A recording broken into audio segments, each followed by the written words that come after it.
Hi there, Simon from simonwoods.com, or maybe it should be Guten Tag, because it is, well, it's not quite, but starting tomorrow, it's German Riesling week. Runs from the 23rd of July through to the 31st. And okay, that's 9 days, but it does give you an extra 2 days to drink some lovely German Riesling. Hopefully I've got 8 lovely German Rieslings in front of me today. Well, I've only got 4 in front of me now. I'm going to do another 4 as soon as I've got through these. And how I've split these 8, I'm doing the dry ones first, and then the sweet ones off dry, maybe even positively sweet later. I am yet to find out. How do you tell? How do you tell when you pick up a bottle of German Riesling whether it's going to be dry or sweet? Well, these ones have telltale signs on that they are dry. They will either say dry on the label, or they'll use the word Trocken, which is a giveaway. But sometimes you'll find that you'll see things and you think, well, is this dry or is this sweet? I'm really not sure. One of the easy ways to find out is have a look at these 2 labels. You'll see that they're both from the same vineyard, the Brauneberger Juffer vineyard, one of the top vineyards in Germany. If you see on this one, it says 8.5% alcohol. And if you see, okay, it's not on the front label of this one, it's on the back label, it says 12.5% alcohol. So what's happened with the one at 8.5% alcohol? They've stopped the fermentation while there's still some sugar left in the wine, so it's left with the sweetness, and it's got the 8.5% alcohol and potentially a few more degrees of alcohol. Whereas with the other one, the fermentation's carried on and it's got up to 12.5%. Understand that? Well, hey, German wine's not the easiest of subjects to get to grips with, but the wines are some of the tastiest, and hopefully, well, let's see.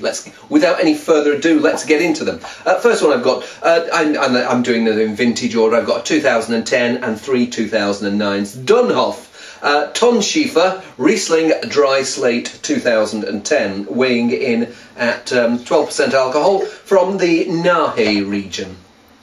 Well, it doesn't quite smell of a cool mountain spring, but it's got those fresh outdoor flavours that I associate with something like that. Crisp, zesty, citrus, apple, Granny Smith's apple. Feels like it's going to be taut and vibrant, and yes, there's going to be this dryness to it, but there's also going to be a wealth of fruit to balance against it. I hope. Let's have a see. Oh, it's delicious. It's got this juiciness. It's got this pithy, pithy lemon lime flavours, and yes, this edge of apple, but. What it's also got is this mineral undercurrent. Mineral is a word that people slip into conversations too much now in wine speak, and I'm probably as guilty of that as anybody. But Germany is a place where I notice it as much as anywhere. If you've never done this, go to find a nice, again, clear mountain stream. Grab a pebble out of there and just have a sniff of it, have a lick of it. It's got that pebbly minerality. So it's got freshness. It's not too. Sometimes German wines, well, the German wines from about dry wines are about 25, 30 years ago. They were buttock clenchingly dry. Now they are dry, but with a little bit more flesh on their skeleton. So whereas this, yes, you can notice that crispness, that tension. There's this nice wealth of fresh fruit. Fleshy is the wrong word, but certainly you're not left sort of thinking, watch me fillings. Tasty, tasty wine. Let's see how we get on with Fritz Haag. My Germans, my languages are dreadful. Fritz Haag, Brauneberger Juffer Riesling Trocken. It's the one I showed you the label of earlier. So 12.5% from the Mosel.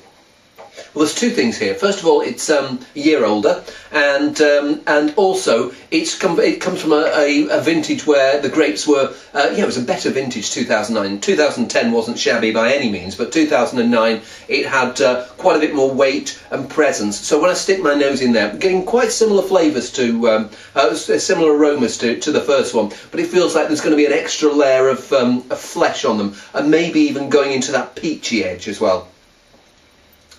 Lovely, tense, aromatic, peachy, but it's also got this like spiciness to it. Things like cinnamon and it's got that juiciness. It's got this freshness. Yes, it feels like a bit weightier, but still dainty, dainty wine. It's the sort of thing that you want to sit back and sip outside. It's not going to galumph over you, but Then what comes through, it's got this spice and earthiness coming through on the finish. It's quite a big wine, that 12.5%. You don't think of a big wine at 12.5%, but what I mean by big is it's got lots of presence. There are some wines that are full-bodied, medium flavoured. This is light to medium bodied, very full flavoured. So don't be afraid of getting things like this out and having them with roast chicken, because it's got acidity to cut through any fattiness in there. Maybe even you can even get into some goose with this stuff. Delicious. Absolutely lovely, that. Wow. I might have a glass of that when I finish all the... I might probably say that about a few of them. Next one. We're in the Rheingau. August Kesseler. This just says Kabinett Trocken. So what they, I mean, if you know the German Predikat scale, they measure their, they grade their wines according to the sugar levels in the grapes at harvest, and they're in what they call the Predikat scale. Kabinett is the base level. Once upon a time, I think virtually all of these producers might have produced from the same vineyard a Kabinett, Spätlese, Auslese, and then maybe even the sweet ones, which are Beerenauslese and Trocken Beerenauslese. Now what tends to happen is that a lot of these producers would have vineyards in several different, seven different places, and they'll keep their best vineyards and bottle those separately, and the lesser vineyards they'll probably blend together, and maybe that's what they've done here. I could be completely wrong. Quite different again. Now we're in a different region here. The Mosel is one of the coolest fine wine areas of Germany. Rheingau, a bit further south, a bit warmer, and so you're getting an extra bit of flesh in the wine. And yes, there was more flesh on the Haag than there had been on the Donhof. Again, more flesh still. So the fruit, and maybe not quite as much of that citrus tang, but it's going into that rich peach, the nectarine edge, and some of the apples, but the apples aren't on that green side, they're more on the ripe coccy's side. And there's some notes of petrol, there's some, again, there's mineral character coming through. What I think of mineral is, I think of things like pumice stone, river pebbles. The difference between a beach pebble and a river pebble, the sea pebble has got that little bit of saltiness to it. You must have licked pebbles. If you haven't, you haven't lived. And so maybe there's the Haag had like a slaty character. This one feels a bit more earthy and rustic, and rustic's the wrong word, but a richer, fuller type of stony flavour. Truth, these are good. Next one. Slightly jokey, is it? Eins Zwei Dry. But it's Johannes Leitz Rheingau Riesling Trocken. And let's give it a whirl. Now this is something that the Australians discovered when they started putting their wines in screw caps. The level of sulphur dioxide that people would put in prior to bottling can be less when you've got a screw cap than when you've got a cork. And I think that this is, they've probably put just a little bit too much sulphur dioxide in for it, because it's one of the things I smell. It's not that it's not going to dissipate. I think give it a couple of years and that will have gone. But certainly when I stick my nose in here, that's the character I get. That slight, if you're an asthmatic, it'll get the back of your throat and make you wheeze a bit. And so I'm going to keep shaking it, and hopefully the wine will come out of its shell. And it does eventually. So what comes out, quite similar characters to the Kesseler. This peachiness, this red apple, but there's also something like a note of rhubarb here.